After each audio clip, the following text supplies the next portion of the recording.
बिस्मिल्लाहिर्रहमानिर्रहीम। अस्सलाम वालेकुम। नवाई वक्त टुडे के साथ मैं हूँ आपकी मेज़बान आयशा जुल्फ़िकार, आपकी खिदमत में हाजिर हैं आज के प्रोग्राम के साथ। किताब हिदायत से प्रोग्राम का आगाज़ करूँगी, फिर आज की खबरों की जानिब बढ़ेंगे और आज की खबरों पर तज्ज़िया भी आपके सामने पेश करेंगे। अल्लाह के नाम से जो बेइंतहा मेहरबान रहम फरमाने वाला है। क्या ये नाबकार कहते हैं कि आप शायर हैं और हम इंतज़ार कर रहे हैं उनके मुतालिक गर्दिश ज़माना का। फरमाइए हाँ ज़रूर इंतज़ार करो, बस मैं भी तुम्हारे साथ इंतज़ार करने वालों में से हूँ। क्या हुक्म देती हैं उन्हें उनकी अक्लें इन मुहमिल बातों का, या ये लोग सरकश हैं।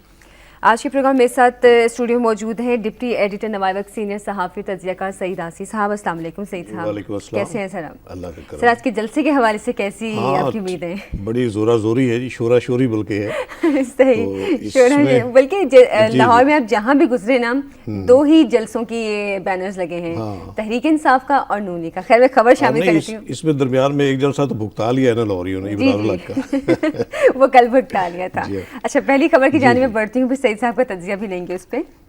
मुस्लिम लीग नून की आज लाहौर में रैली होगी। करब जरदारी हुकूमत से निजात का तहिया कर दिया शहबाज शरीफ। आफत से छुटकारे के लिए हर ऑप्शन इस्तेमाल करेंगे चौधरी निसार। रैली नासिर बाग से भाटी चौक तक निकाली जाएगी। हज़ारों अफराद की शिरकत मुतवक्के। साबित करेंगे अवाम हमारे साथ है, नए पाकिस्तान की बुनियाद रखेंगे। वज़ीर आला का खिताब। आम इंतखाबात सेनेट इलेक्शन से पहले होने चाहिए, सेनेटर मुशाहिदुल्लाह। अच्छा सर, जैसे कि हम बात कर रहे हैं कि काफ़ी शोर शराबा तो इस हवाले से देखने में आ रहा है, लेकिन जो एक सूरत हाल है कि मैंने जैसे बात की कि तहरीक इंसाफ की जानिब से भी अपने जलसे के लिए खूब तैयारियां की जा रही हैं और आज नूनी का तो खैर जलसा है। आप पहले ये बताइएगा कि आप किस तरह देखते हैं इस जलसे को, कि इससे क्या कोई नई तब्दीली आने की उम्मीद आप करते हैं? देखिए आशा, इसमें ज़ाहिर दो पार्टियां हैं, तो मुकाबलाबाजी इन दोनों के दरमियान, और रेफरी का किरदार इस वक्त शायद पीपल्स पार्टी अदा कर रही है इन दोनों पार्टियों, इन खास तौर पे इन जलसों के हवाले से। तो ये जो इंतखाब किया है मुस्लिम लीग नून ने जलसे की जगह का, रैली की, नासिर बाग से वो दाता दरबार चौक तक, ये बड़ी तारीखी जगह है। बिल्कुल, अगर हम देखें ना, एक सियासी मोटिवेशन जो लाहौरियों के लिए, जो जितनी तहरीकें आप देखिए इसमें, यानी तहरीक पाकिस्तान से लेकर बाद में जो जितनी जमातों के सियासी जलसे हुए, ये मरकजियत, इस जगह को मरकजियत हासिल है। मरहूम जुल्फ़िकार अली भुट्टो ने जो उनकी एक मुतनाज़ तकरीर बनी थी जिसमें अब्यूज़ किया था उन्होंने अपोजिशन के सियासतदानों को, नाम बिगाड़े थे, फिर एक गाली भी दी जिसको फिर उन्होंने कहा कि टेलीविज़न वालों को कहा कि इसको काट दें, लेकिन वो चल गया था। इसके बाद वो जलसा भी इनका यहीं ये नासिर बाग से नहीं, नासिर बाग नहीं, मतलब ये उस जगह से, ये दाता दरबार का चौक, भाटी चौक जो है ना, यहाँ पे जलसा हुआ था। इसी तरह मोहतरमा बेनज़ीर भुट्टो ने जब 94 के इलेक्शन में अपनी इलेक्शन कैंपेन का इख्तिताम किया था ना, आखिरी उनका जो जलसा था वो भी यहीं पर भाटी चौक में हुआ था। तो इस हवाले से बहुत एक अहम मुकाम है। और इसके अलावा आप देखिए, यानी इसके सर्कुलर रोड पे इस तरफ बाग बैरून मोची गेट बहुत तारीखी एक जलसागाह होती थी, वो कुछ 2-3 फरलांग के फासले पे। इधर नासिर बाग भी यानी पॉलिटिकल एक्टिविटीज़ के हवाले से बहुत तारीखी अहमियत की अमल है। इसी तरह फिर मीनार पाकिस्तान है, तो ये सेंटर पॉइंट है भाटी चौक जो है। सही, मतलब भाटी चौक दोनों जगहों से वो सेंटर पॉइंट बनता है जो ज़्यादा अहमियत रखता है। रात में देख रहा था कोई साहब एतराज़ कर रहे थे कि इन्होंने अपने लिए छोटी जगह का इंतखाब करके शायद अपना भरम कायम रखने की कोशिश की कि ये भर जाएगा, और इमरान खान को खुला मैदान दे दिया मीनार पाकिस्तान में कि वो एक्सपोज हो जाए। लेकिन ऐसी बात नहीं है। जो एक्टिविटी, पॉलिटिकल एक्टिविटी जो होती है ना, चाहे उसमें यानी कि लोग किस जज्बे के साथ शरीक हो रहे हैं, उससे ही अंदाज़ा हो जाता है कि कितनी वाबस्तगी किसी जमात के साथ अवाम की है। बिल्कुल सही। तो इसमें अब मेरा ख्याल है ये जो रैली है नासिर बाग से भाटी चौक तक, रैली इनकी पूरी जलसागाह होनी चाहिए। अगर इन्होंने जिस तरह ये क्लेम करते हैं कि लाहौर हमारा है, यानी होम ग्राउंड है जिस तरह कहते हैं, अब तो हर कोई यही क्लेम करता है। हाँ बिल्कुल, नहीं हर कोई तो खैर नहीं करता, नहीं तहरीक इंसाफ की तरफ से भी यही दावा किया जा रहा है। तहरीक इंसाफ ने तो अब चैलेंज किया है ना, वो मैदान में उतरी है, तो वो इमरान खान साहब ने ये कहा है कि अब फैसला होगा 30 सितंबर को कि लाहौर इंसाफ के साथ है या डेंगी वालों के साथ है। ये उन्होंने एक तंजन एक कहा था। तो यकीनन आजमाइश होनी चाहिए, लेकिन असल बात ये है कि इन रैलियों से अवाम को क्या फ़ायदा है। ठीक है ना, क्या इशू क्या एजिटेट कर रहे हैं। अगर आप ब्लेम गेम कर रहे हैं, एक दूसरे पे इल्ज़ाम तराशियाँ कर रहे हैं, यानी कि जो पीपल्स पार्टी की हुकूमत है वो नकाती कर रही है पंजाब हुकूमत की इस हवाले से कि शहबाज शरीफ साहब चीफ मिनिस्टर हैं और वो रैली की क़यादत कर रहे हैं एक अपोजिशन का किरदार अदा करके, तो उनकी आईनी हैसियत क्या है। इसी तरह फिर ये ब्लेम करते हैं पीपल्स पार्टी मरकज़ी हुकूमत पर कि वो जिस तरह रात में देख रहा था कि जरदारी मदारी ये शहबाज शरीफ साहब का एक फिक्रा था। तो इससे अवाम को क्या हासिल, बात यह है कि अवाम तो नको नक आए हुए आपकी इन पॉलिसियों से, वो चाहे अवाम को क्या रिलीफ देने, क्या है। होप क्या दे रहे हैं आप इन रैलियों से। क्या इन रैलियों के नतीजे में अगले इंतखाबात मुनक़द हो पाएंगे? ये तो पॉसिबल नज़र नहीं आता। सही, क्योंकि इस वक्त जो पोजीशन है कौमी असम्बली में पीपल्स पार्टी और उसके इत्तेहादियों की, अददी अक्सरियत जो है ये तोड़ नहीं सकते। बिल्कुल ठीक। अब आपने इंतखाबात करवाने हैं अगर मुकर्रर वक्त से पहले, तो उसके दो ही रास्ते हैं। एक रास्ता मावराए आईन इक़्तिदार का है, सही, वो ज़ाहिर है सीधी सीधी फौजी हुक्मरानी। आप टॉपल करवाना चाहते हैं अगर इन रैलियों के नतीजे में, जी। तो फिर आप जमहूरियत की फातिहा पढ़ लीजिए अगले 10 साल के लिए। और दूसरा रास्ता जो है वो आप इख्तियार कर सकते हैं, वो आपके इख्तियार में, वो आईनी रास्ता है इन हाउस चेंज का। ठीक, उसके लिए इनके पास अददी अक्सरियत मौजूद नहीं है। तो वे आउट तो सिर्फ एक ही रहता है ना फिर, कि आप मावराए आइन कोई स्टेप उठवा के आप इस सिस्टम को टॉपल करवाना चाहते हैं। तो मेरा ख्याल है ये ना मुल्क की खिदमत है, ना आवाम की, बिल्कुल सही, ना सिस्टम की। बिल्कुल। आपने तो खुद मियाँ साहब ने 3.5-4 साल तक सिर्फ इसलिए इन करप्ट हुक्मरानों को सहारा दिए रखा, इस जवाब के तहत, इस लॉजिक की बुनियाद पर कि आप सिस्टम को डिरेल नहीं होने देना चाहते जैसा माजी में उतरा है। तो फिर आप अपने उस अहद पर ही कायम रहे। साल सवा साल की क्या बात है, ठीक है अपोजिशन का पॉजिटिव किरदार अदा करें आप, लेकिन इस इंतहा तक ना लेकर जाए हालात को, मुनाफरत की फिजा ऐसी ना पैदा की जाए जिससे उन लोगों को मौका मिले जो पहले ही शब खून मारने के लिए ताक में बैठे होते हैं। और ये हालात इस तरह के क्रिएट हो ही चुके हैं कि जिससे आप लोग दूसरे लोगों को मौका दे रहे हैं। बिल्कुल सही। अब बहरहाल ये जो जलसा होगा उसके बाद तहरीक इंसाफ का भी जलसा है और ये एक तरह से मुकाबलेबाजी की फिजा कायम की जा रही है, बजाय इसके कि अवाम के मसाइल के हल के मामले में मुकाबलेबाजी की जाए।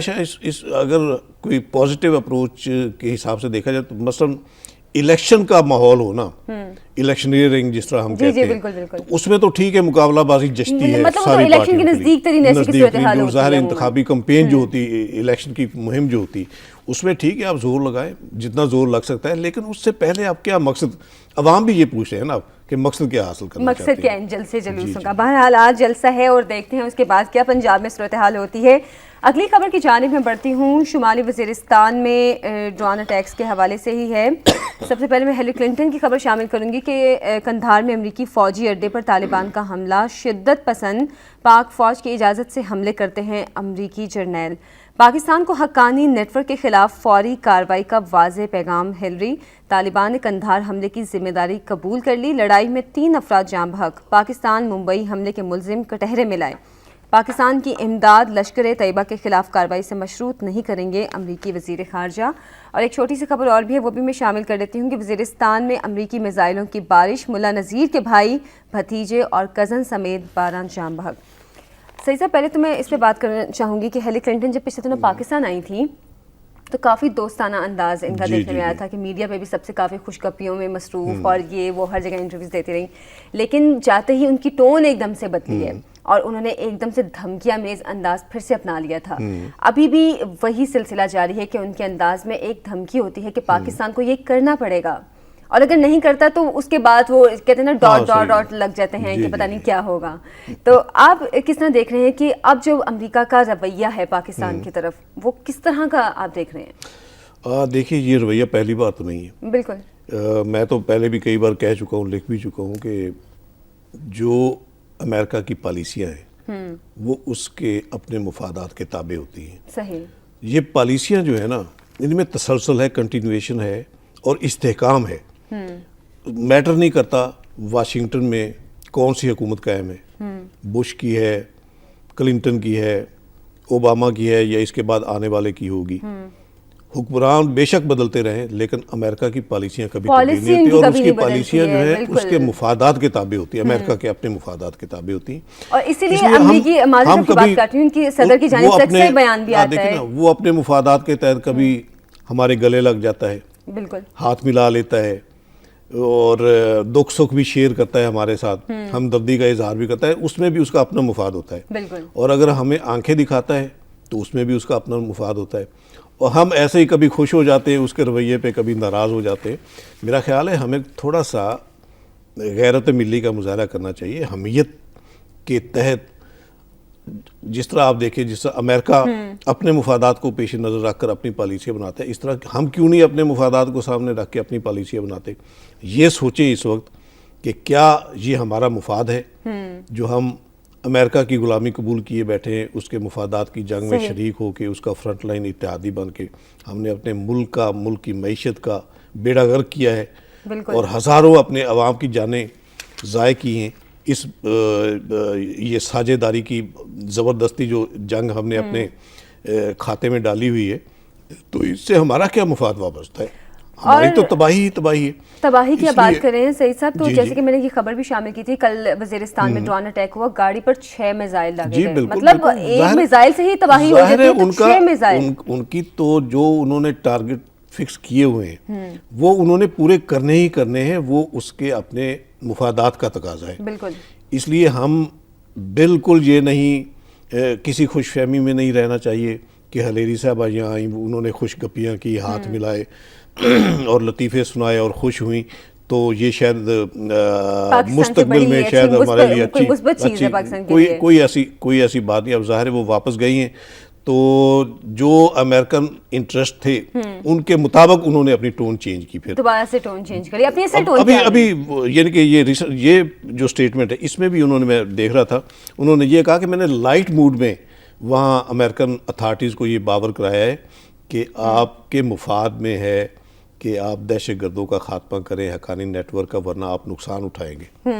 वो ये कहते हैं कि मैंने लाइट मूड में टीवी पे नजर आई, वैसे ही लाइट मूड पे धमकियां जो दे रही है वो भी लाइट मूड में, यहाँ के हालात के मुताबिक। यानी कि हमारे जो आर्मी चीफ क्यानी साहब का तर्ज अमल देख के, उनका जो एक स्ट्रॉन्ग जो स्टैंड उन्होंने ले लिया था, उसकी रोशनी में उन्होंने, इसमें भी ज़ाहिर है अमेरिका का मुफाद वाबस्ता था कि ठीक है अब यहाँ इनके साथ इस लहजे में बात कर लो, तो लेकिन अपना स्टैंड मत छोड़ो। इसलिए इनसे तो बिल्कुल तवक्को नहीं रखनी चाहिए हमें। और देखिए अभी इसी में वो नेटो का जो डिप्टी कमांडर है क्रिट्स, जनरल क्रिट्स, उसका स्टेटमेंट वो मलबा डाल रहे हैं हम पे कि जो दहशतगर्द हैं वो पूछ कर आकर हमलावर होते हैं इधर अफगानिस्तान में। तो मेरा ख्याल हमारी हुक्मरानों को उनसे पूछना चाहिए कि जो ये फजलुल्लाह ग्रुप के जो पिछले 3 माह से हम पे अटैक कर रहे हैं, हमारी चेक पोस्टों पे, और 100 से ज़्यादा हमारे शहीद कर दिए उन्होंने सिक्योरिटी एहलकार, तो क्या वो आपसे पूछकर इधर आते? यकीनन वो आपसे पूछकर फिर इधर आते होंगे। कि अगर यहाँ से शिद्दत पसंद आर्मी से पूछ कर जाते हैं तो फिर वहाँ से भी पूछ के ही आते हैं। मैं तो नहीं कहता, ये तो उसने दावा किया है ना, उसने इल्जाम लगाया है, लेकिन ये कोई हकीकत तो नहीं है ना। यानी कि जो दहशतगर्द हैं, जो दहशतगर्द तो दहशतगर्द ही होता है, उनके अपने मकासद होते हैं, ठीक है ना। अगर कोई दहशतगर्द है, लेकिन ये तो यानी कि हर दहशतगर्द को हमारे खाते में डालते हैं, वो चाहे भारत है चाहे अफगानिस्तान में है, चाहे अमेरिका में है, चाहे किसी और दुनिया के खित्ते में है, तो वो यही सपोज करते हैं कि पाकिस्तान से ट्रेनिंग लेके पाकिस्तान से आए हैं, उनकी सरपरस्ती में ये सारा काम कर रहे हैं। मेरा ख्याल है हमें अपने रवैये, अपने लहजे तब्दील करके कौमी गैरत, कौमी हमीयत के मुताबिक अपनी पॉलिसियाँ बनाना होगी। इस वक्त कौमी पॉलिसी तश्कील देना होगी। और जैसे कि हम अमरीकी पॉलिसी की बात करते हैं, उनके जो भी हुक्मरान आ जाए, पॉलिसी उनकी एक ही रहती है। बिल्कुल, हमारी भी पॉलिसी होनी चाहिए पाकिस्तान के मफाद में, पाकिस्तान की सालमियत के लिए। अगली खबर में वो भी शामिल कर लेती हूँ, सुप्रीम कोर्ट के हवाले से है, नहीं मालूम सुप्रीम कोर्ट के हवाले से, जजेस के हवाले से, कि जस्टिस एजाज चौधरी समेत 4 जजों की सुप्रीम कोर्ट में तकर्री, और शेख अजमत सईद को लाहौर हाई कोर्ट का चीफ जस्टिस बनाने की मंजूरी। जुडिशल कमीशन ने जस्टिस दोस्त मोहम्मद को chief justice Peshawar high court, justice Ejaz Afzal, justice Gulzar और जस्टिस रिटायर्ड अतहर सईद को सुप्रीम कोर्ट का जज बनाने की भी मंजूरी दे दी। समरी पार्लिमानी कमेटी को अरसाल। जी सही साहब, इस खबर के हवाले से क्या कहेंगे? इसमें देखिए जी, ये 18वीं आईनी तरमीम के तहत जो एक तरीक़ेकार इख्तियार किया इन्होंने वज़ा की, एक नया तरीक़ेकार जजों की अपॉइंटमेंट का, तो ज़ाहिर है अब सारी अपॉइंटमेंट्स उस तरीक़ेकार के मुताबिक होनी है, जिसमें पहला स्टेप जुडिशल कमीशन ने यानी कि रिकमेंड करने होते हैं नाम, उसके नाम फिर जो है वो पार्लिमानी कमेटी के पास जाते हैं। पार्लिमानी कमेटी जो है वो इत्तेफाक राय से अप्रूवल देते हैं। अगर उसमें एक भी वोट जो है अगेंस्ट चला जाए तो वो रुक जाती है अपॉइंटमेंट। अब जिस तरह ये पार्लिमानी कमेटी के पास गया, ये जुडिशल कमीशन की तरफ से रिकमेंड हो के पार्लिमानी कमेटी के पास, उम्मीद तो है कि ये पार्लिमानी कमेटी इसको ओके कर देगी, लेकिन इसमें सिर्फ कबाहत यही है, हम इसको अगर क्रिटिसाइज करते रहें इस सिस्टम को, तो इसी हवाले से कि ये बहुत एक पेचीदा इन्होंने अपॉइंटमेंट का तरीक़ेकार बनाया है। कि पार्लिमानी कमेटी में आप देखिए, उसमें 4 मेंबर अपोजिशन के हैं, 4 मेंबर हुकूमत के हैं, ठीक है ना। उसमें हर एक के अपने अपने इंटरेस्ट होते हैं, किसी जज को पसंद ना पसंद भी ज़ाहिर हो जाती है। फिर अगर अपोजिशन के किसी जज रुकन को किसी जज के नाम पे एतराज़ होगा तो वो एतराज़ करेगा और वो रुक जाएगा। तो इसलिए मैं समझता हूँ कि जो पहला तरीक़ेकार था ना आइन के तहत, वही बेस्ट तरीक़ेकार था, जिसमें चीफ जस्टिस जो है वो रिकमेंड करके भेजते थे नाम। मसलन हाई कोर्ट के नाम, हाई कोर्ट का चीफ जस्टिस गवर्नर को भेजता था, गवर्नर आगे फिर सदर को भेजता था और सदर फिर नोटिफाई करते थे। अच्छा, तो पहले तरीके में और अब के तरीके में कितना फ़र्क है? यानी कि क्या आप मैं वही बता रहा हूँ कि अब तो पेचीदा कर दिया, अब ज़्यादा इन्होंने पेचीदा कर दिया है। पहले आसानी थी, आसानी से हो जाता है और मेरिट पे अब देखिए ना, चीफ जस्टिस से ज़्यादा बेहतर तो कोई नहीं जानता ना कि जज के लिए कौन अहल हो सकता है। बिल्कुल सही। इसलिए मेरा ख्याल है उनका जो सिलेक्शन है वो बेस्ट सिलेक्शन हो सकती थी। अब इसमें देखिए, इसमें भी अब थोड़ा सा मामला, ये सुप्रीम कोर्ट में 5 वैकेंसियाँ खाली हुई थी, उसमें से अब 4 फिल की इन्होंने जी, जिसमें अब ये लाहौर हाई कोर्ट और पेशावर हाई कोर्ट सीनियरिटी के हिसाब से जो चीफ जस्टिस है वो सुप्रीम कोर्ट में आ गए। अब पीछे जो है यानी एजाज चौधरी साहब इधर से गए जी, लेकिन अब हुआ ये है कि हमारे पास इस वक्त अदलिया में जो है ना एक्सपीरियंस्ड जजों की बहुत कमी रहेगी। ये बदकिस्मती है। ये बातें तो अक्सर सुनने में आती हैं। वो जो मामला हुआ, ये मुशर्रफ साहब ने जिसका फारग किए सारे जज, फिर कुछ पीसीओ के तहत, और उसके बाद फिर सुप्रीम कोर्ट ने खुद फारग किए जजेस केस, ये जो बाद में हुआ, तो उसके बाद एक खला पैदा हो गया जुडिशरी में। सही। असूल ये होता है कि सुप्रीम कोर्ट में सीनियर मोस्ट जाता है, लेकिन अब अलमिया ये है कि हाई कोर्टों में जो सीनियर मोस्ट बैठे हैं उनकी डेट ऑफ अपॉइंटमेंट जो है वो साल 1.5 साल की है सारी। सही। इनमें क्या मतलब सीनियरिटी में वो उस लेवल पे नहीं है। इनमें से भी देखे ना, जो सीनियर तरीन होगा वो सुप्रीम कोर्ट में चला जाएगा, तो पीछे हाई कोर्ट के पीछे क्या रह जाएगा। बिल्कुल ठीक। तो ये बहुत सोचने वाली बात है, थोड़ी सी अब इन्हें देखना पड़ेगा, जायजा लेना पड़ेगा। ठीक है। और अदलिया के मामले तो ऐसे हैं कि हमारे मुल्क का अब कानून और इंसाफ की जो अमलदारी का जो तकाजा है वो जाहिर पूरा उसी वक्त हो सकता है जब कानून की और इंसाफ की कुर्सी पर बैठने वाली जो शख्सियत है जी, बिल्कुल, वो बिल्कुल यानी कि कानून और आइन के उसे सिर्फ समझ बूझ ही ना हो, उसके तकाजे निभाने भी पूरी तरह जानते हो। बिल्कुल ठीक है। बहाल खबरों के हवाले से हमने बात की है, और भी ये खबरें तो शामिल करना चाहते थे, लेकिन ब्रेक का टाइम है, मुख्तसर सी ब्रेक लेंगे। ब्रेक से वापस आके आपकी कॉल्स को भी प्रोग्राम में शामिल करेंगे। हमारे साथ रहिए।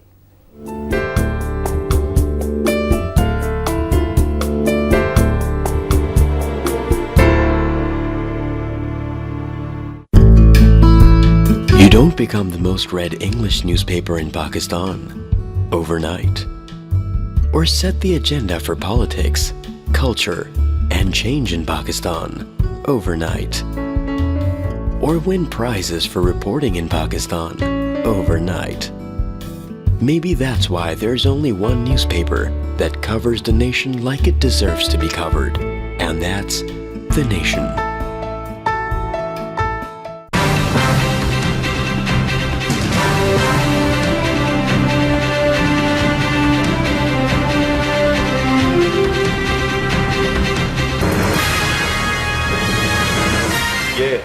वक्त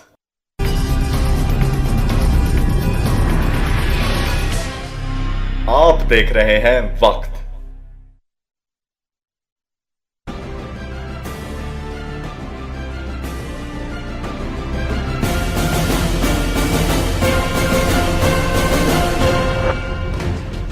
लाहौर में मुस्लिम लीग नून आज अवामी ताकत का मुजाहरा करेगी। दौलत मुश्तरका का सरबराही इजलास ऑस्ट्रेलिया के शहर पर्थ में शुरू। मुजावला में नामालूम अफराद ने मां और उसकी 2 बेटियों को कत्ल कर दिया। और पाकिस्तान में मरकजी रूयत हिलाल कमेटी का इजलास आज होगा।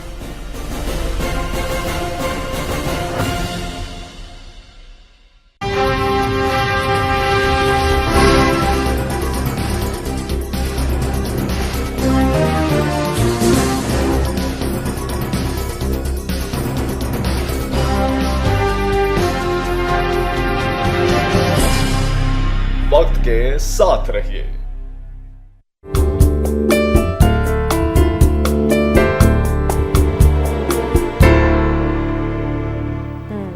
ब्रेक के बाद आपको एक बार फिर से खुश आमदीद कहते हैं। कॉलर्स की जानिब बढ़ेंगे, लेकिन मुख्तसर एक बात करना चाहेंगे जिलहज के चांद के हवाले से भी। ब्रेक में भी हम बात कर रहे थे, मैं सईद आसी साहब से बात करी थी कि सऊदी अरब में जिलहज का चांद तो नज़र आ गया है, लेकिन अभी तक पाकिस्तान में जिलहज का चांद नज़र नहीं आया। सही साहब क्या कहेंगे इस पर? आज नजर आ जाएगा इंशाल्लाह। आज सारे हमारी जो है वो जो रूयत हिलाल कमेटी का आज इजलास है, तो ये थोड़ी सी एक पॉजिटिव इस बार एक तवक्को पैदा हुई है कि शायद पूरे पाकिस्तान में एक ही दिन, ये पहली बार ये मुआवजा हो जाएगा कि ईद हो जाएगी। पहली बार एक ही दिन पूरे पाकिस्तान में ईद होगी। वो इस तरह कि जो पेशावर वाले सरहद वाले हैं वो सऊदी अरब के साथ चलते हैं। बिल्कुल, ये पहली बार हुआ है कि सऊदी अरब में चांद नजर आया है, लेकिन पेशावर की जो उनकी जो लोकल कमेटी जो है रूयत हिलाल उन्होंने जो बनाई हुई है, उसने रात ऐलान किया है कि चांद नजर नहीं आया। अच्छा, अगर उन्होंने ये ऐलान कर दिया कि चांद नजर नहीं आया, तो आज डेफिनेट उनकी तरफ से भी ये हो जाएगा कि चांद नजर आ गया, और अल्लाह करे कि हमारी रूयत हिलाल कमेटी को भी आज चांद नजर आ जाए। बिल्कुल, आमीन, तो इस तरह इंशाल्लाह उम्मीद है कि ये ईद कुर्बान जो है इस बार एक ही दिन होगी पूरे पाकिस्तान में। इत्तेफाक की अलामत बनेगी पाकिस्तान इंशाअल्लाह ताला। और बिल्कुल हम भी कहते हैं कि पाकिस्तान में, पूरे पाकिस्तान में एक ही दिन ईद बनाई जानी चाहिए। और पेशावर में तो खैर नज़र नहीं आया, आज अल्लाह करे पूरे पाकिस्तान में एक ही बार चांद नज़र आ जाए। बहरहाल कॉलर हमारे साथ लाइन पे, उनसे बात करते हैं। नंबर मैं बता देती हूँ 36312169। अस्सलाम वालेकुम। अस्सलाम वालेकुम, आपको मेरी आवाज़ आ रही है? हेलो, अस्सलाम वालेकुम। वालेकुम सलाम। उमैर बोल रहा हूँ रावलपिंडी से। जी उमैर साहब, क्या कहना चाहेंगे? मैं ये कहना चाहता हूँ कि ये जो लाहौर में हो रहा है, कल मैंने काफी चैनलों पे देखा है, मीडिया का बड़ा अच्छा किरदार मुझे लगा इमरान खान और नवाज शरीफ के मुतल्लक। तो मैं उसकी पहले तो तारीफ करता हूँ मीडिया के किरदार की। फिर मैं ये कहता हूँ कि ये जो इमरान खान को समझना चाहिए, नवाज शरीफ साहब को भी समझना चाहिए, ये जो पीपी इमरान खान को किंग कह रही है, इसके पीछे भी कोई वो लॉजिक है, वो समझते भी होंगे। शरीफ महब वतन जो वोट है वो नवाज शरीफ इमरान खान में तकसीम हो, फायदा पीपल पार्टी को। इमरान खान कुछ ऐसे अहमकों में फंस चुके हैं कि जो जाती मुफाद के लिए ये नहीं होने दे रहे। तो मैं नवाज शरीफ साहब से रिक्वेस्ट करता हूँ एक पाकिस्तानी होने के नाते कि खुदारा आप एक कोशिश और कर ले इमरान खान साहब को राजी करने की। अगर आप लोग नहीं मिलेंगे तो जरदारी टीम तो चाहती ही यही है। ठीक, बहुत शुक्रिया उमैर साहब आपका। रावलपिंडी से मैं कॉल किया। एक और कॉलर भी हमारे से, उनसे भी बात कर लेते हैं। अस्सलाम वालेकुम। अस्सलाम वालेकुम। वालेकुम सलाम जी, अब्दुल रज़ाक लाहौर से बोल रहा हूँ। जी जी रज़ाक साहब, क्या कहना चाहेंगे? आसिफ साहब से गुजारिश है कि बाबा बुल्ले शाह के एक शेर है कि 5 अरकान इस्लाम दे 6वां बुलिया टुक। जी जी। अच्छा अब्दुल रज़ाक साहब, माजरत के साथ मैं आपकी बात काट रही हूँ, पहले अपने टीवी का वॉल्यूम आप कम कर लें, क्योंकि हमें 2 आवाज़ें इकट्ठी आ रही हैं। आपकी आवाज़ भी आ रही है, आपकी टीवी की आवाज़ भी आ रही है। हम दे 6वां बुलिया टुक, 6वां जे ना पूरा होवे 5 जावन मुक्त। कहने की बात है कि जब पब्लिक को, आवाम को बुनियादी जरूरियात जिंदगी में असर ना हो तो ऐसे निजाम को हमने क्या करना है। दूसरी बात ये कि इस्लामी जमहूरिया पाकिस्तान के वजीर दाखिला को सूरह इखलास नहीं आती। ये इससे बड़ा जुल्म इस मुल्क में क्या होगा कि उसे डॉक्टर की डिग्री दी जा रही है। कल वजीर मसूफ का एक बयान था आपके अखबार में कि मैंने चूड़ियां नहीं पहन रखी। मेरा गुजारिश है वजीर दाखिला साहब से कि जो आप तो चूड़ियां पहनने के भी काबिल नहीं, आप तारीख उठाकर देख लें कि इस्लाम की तारीख में ऐसी सी बहादुर खवातीन पैदा हुई हैं कि हमें उन पर रश्क है। आपके हाथ में हथकड़ी है, गले में गुलामी का तौग है, पाँव में जंजीरें हैं, मेरे नजदीक तो चूड़ियां पहनने वाली आपसे कई गुना ज्यादा बेहतर है। बहुत शुक्रिया आपका अब्दुल रज़ाक साहब। हाँ, इसमें देखिए मेरा ख्याल सबसे पहले उमैर साहब थे जी, पहले, उमैर साहब ने उन्होंने जो बात की वो बिल्कुल दिल लगती बात है। इस वक्त जो एक प्रोपेगेंडा हो रहा है इमरान खान के हवाले से, एक ब्लेम किया जा रहा है कि शायद पीपल्स पार्टी के हाथों वो टूल बना हुआ है और वोट खराब करेगा। बल्कि कुछ लोगों का माजिद तो सईद साहब, कुछ लोगों का ये भी जी, कहना है जी। कि शायद इमरान खान हाँ, आगे चलकर मैं- पीपल्स पार्टी में मैं- शामिल हो मैं- जाए। मैं उसी बात को आगे बढ़ाना चाहता हूँ। ये एक बिल्कुल, मैं तो कहता हूँ, फेक प्रोपेगेंडा है। मेरे ख्याल इलेक्शन लड़ने का अगर नवाज शरीफ साहब को हक है, पीपल्स पार्टी को हक है, उसी तरह इमरान खान को हक है। बिल्कुल उन्होंने अपनी सियासत के हवाले से अपनी स्ट्रेटजी बनानी है, बिल्कुल। वो अपनी स्ट्रेटजी के मुताबिक अपनी उसने शुरू की हुई है। अब अगर किसी को कोई थ्रेट महसूस हो रहा है, वोट डिवाइड हो रहे हैं, यकीनन वोट डिवाइड होंगे, तो जिनको ये एहसास है कि हमारे वोट तकसीम होने करने की कोई साजिश कर रहे हैं, तो आप खुद उस साजिश को तो ना फिर आगे बढ़ाएं ना। जिस उन्होंने उमैर साहब ने कहा कि नवाज शरीफ साहब खुद ही दिल बड़ा कर ले, उन्होंने तो ये कहा कि एक बार फिर कोशिश करके देख ले इमरान खान। लेकिन मैं ये कहता हूँ कि नवाज शरीफ साहब ने तो कोशिश की ही नहीं सिरे से।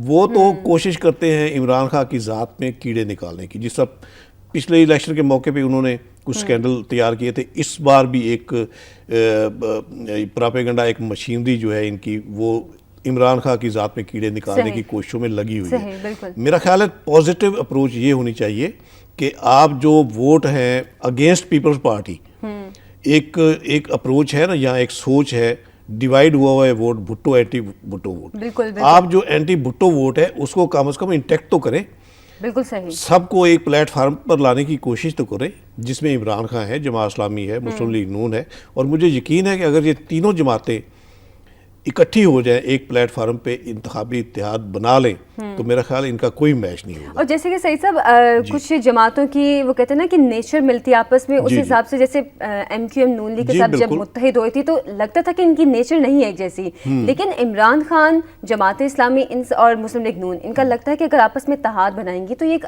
बेहतरीन जमात यकीनन एक फितरी इत्तेहाद कहलाएगा ना, फितरी इत्तेहाद। बिल्कुल। तो इसकी तरफ बजाय इसके कि आप एक दूसरे को मलाइन करें, एक दूसरे की ज़ात में कीड़े निकालें, प्रोपेगेंडा करें, ब्लेम गेम करें, इसकी बजाय आप तामीरी सियासत करें। और वो तामीरी सियासत यही है कि आप सारे अपने जो यानी कि कौम के जो वोट हैं इकट्ठे हो सकते हैं एक नजरिए के हवाले से, तो आप उनको इकट्ठा करने की कोशिश करें। बिल्कुल। हमारे साथ कॉलर भी हैं, कॉलर भी हैं, उनसे भी बात कर लेते हैं। तारिक साहब हैं कराची से। अस्सलाम वालेकुम।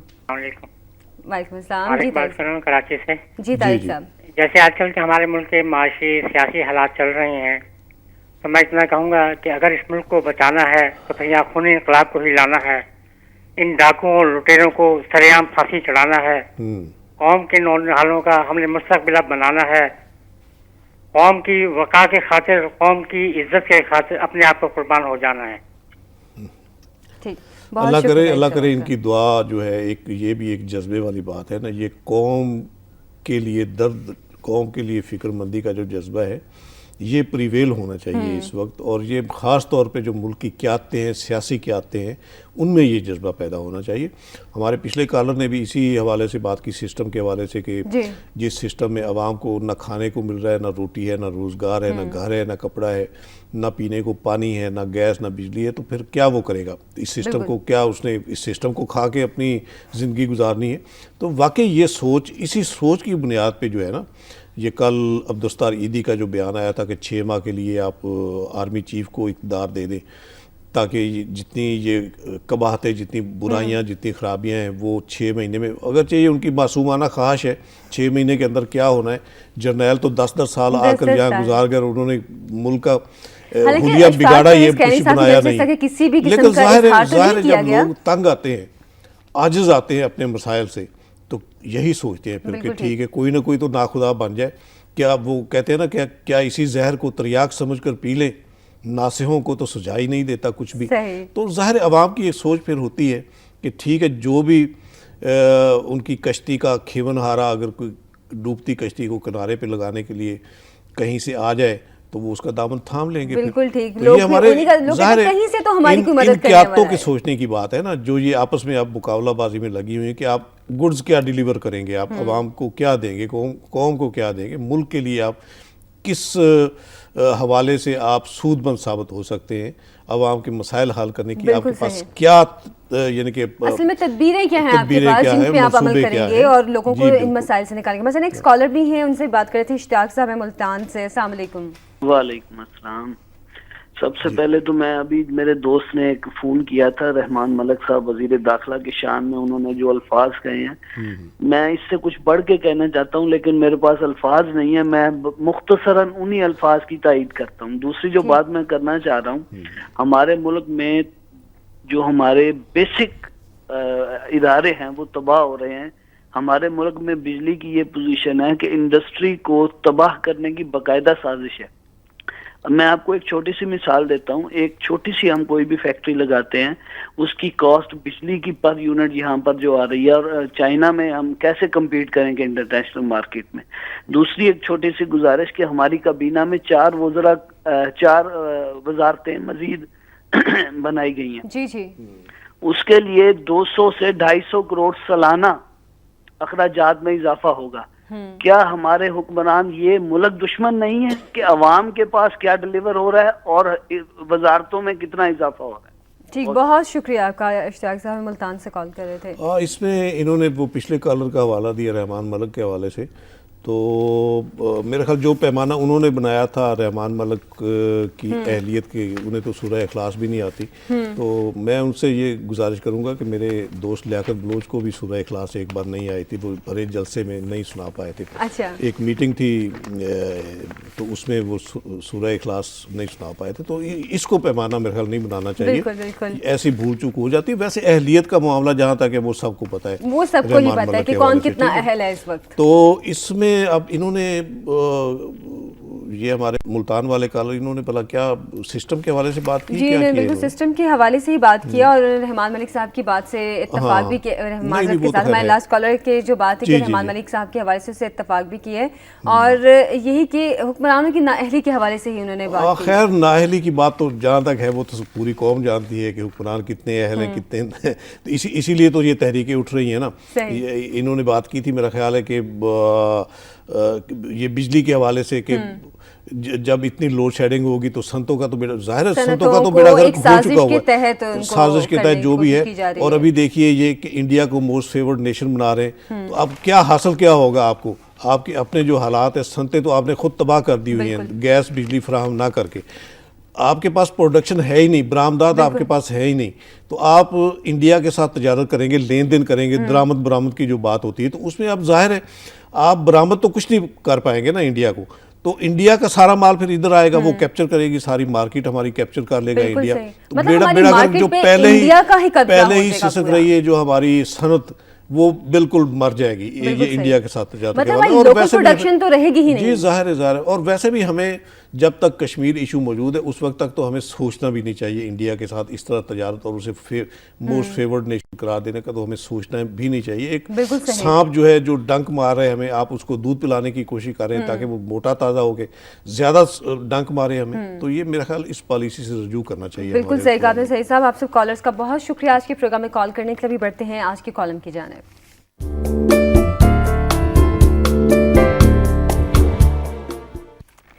कॉलम में शामिल करूंगी आज डॉक्टर हुसैन अहमद पराचा साहब का, और वो कहते हैं कज़ाफ़ी का अंजाम अपनी आंखों से ट्यूनिस, मिस्र और लिबिया के हुक्मरानों का अंजाम देखने के बावजूद बाकी अरब मुल्कों ने अभी तक इबरत नहीं पकड़ी।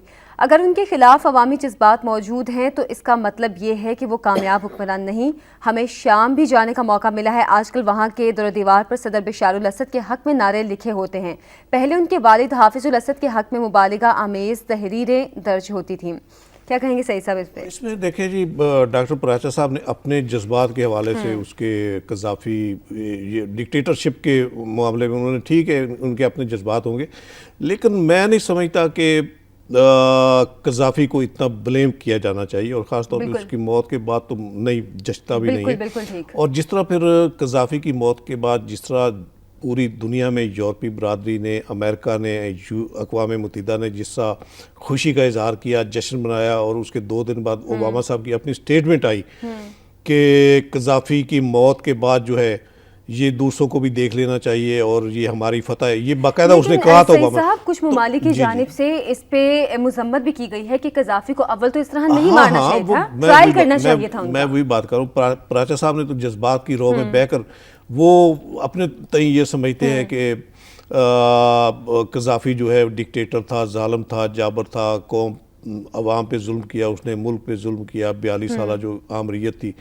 और उसकी वजह से ही उसका बेड़ा गर्क हुआ, उसकी पॉलिसियों की वजह से ही। यकीनन कुछ ना कुछ होगा। ज़ाहिर है जो डिक्टेटर होते हैं वो अपनी आमरीत को संभालने, बरकरार रखने और दवाम देने के लिए ज़ाहिर कुछ ना कुछ अवाम पे जुल्म सितम करते हैं, ये तो मतलब अवाम से फैक्टर एहतजाज है। को लेकिन दबाने की जिस कोशिश तो अंदाज करते हैं। में उसका इक़्तिदार ख़त्म किया गया है, ये क्या आप देखिए, एक उसने यानी कि जब नेटो फोर्सेस का अमल दखल शुरू हुआ था लीबिया में, तो उसने ऐलान किया था कजाफी ने कि मैं यहाँ मरना पसंद करूंगा लेकिन छोड़ कर नहीं जाऊंगा। तो उसने क्या अपना अहद निभाया या नहीं निभाया? फिर तो क्या इस पर भी हम उसे ब्लेम करें कि तुम अपने मुल्क में रहकर आप क्यों शहीद हुए? हाँ। तो ये और सोचने वाली बात है। बात ये है कि उनके जनाजे के हवाले से जो फुटेजेस जारी की गई हैं, मैं कहती हूँ इंतहाई अफसोसनाक ये सूरत हाल है कि आप लोगों को क्या पैगाम दे रहे हैं इसके जरिए। बहरहाल कॉलम पे हमने बात की है, अभी बढ़ते हैं आज के इदारिये की जानिब।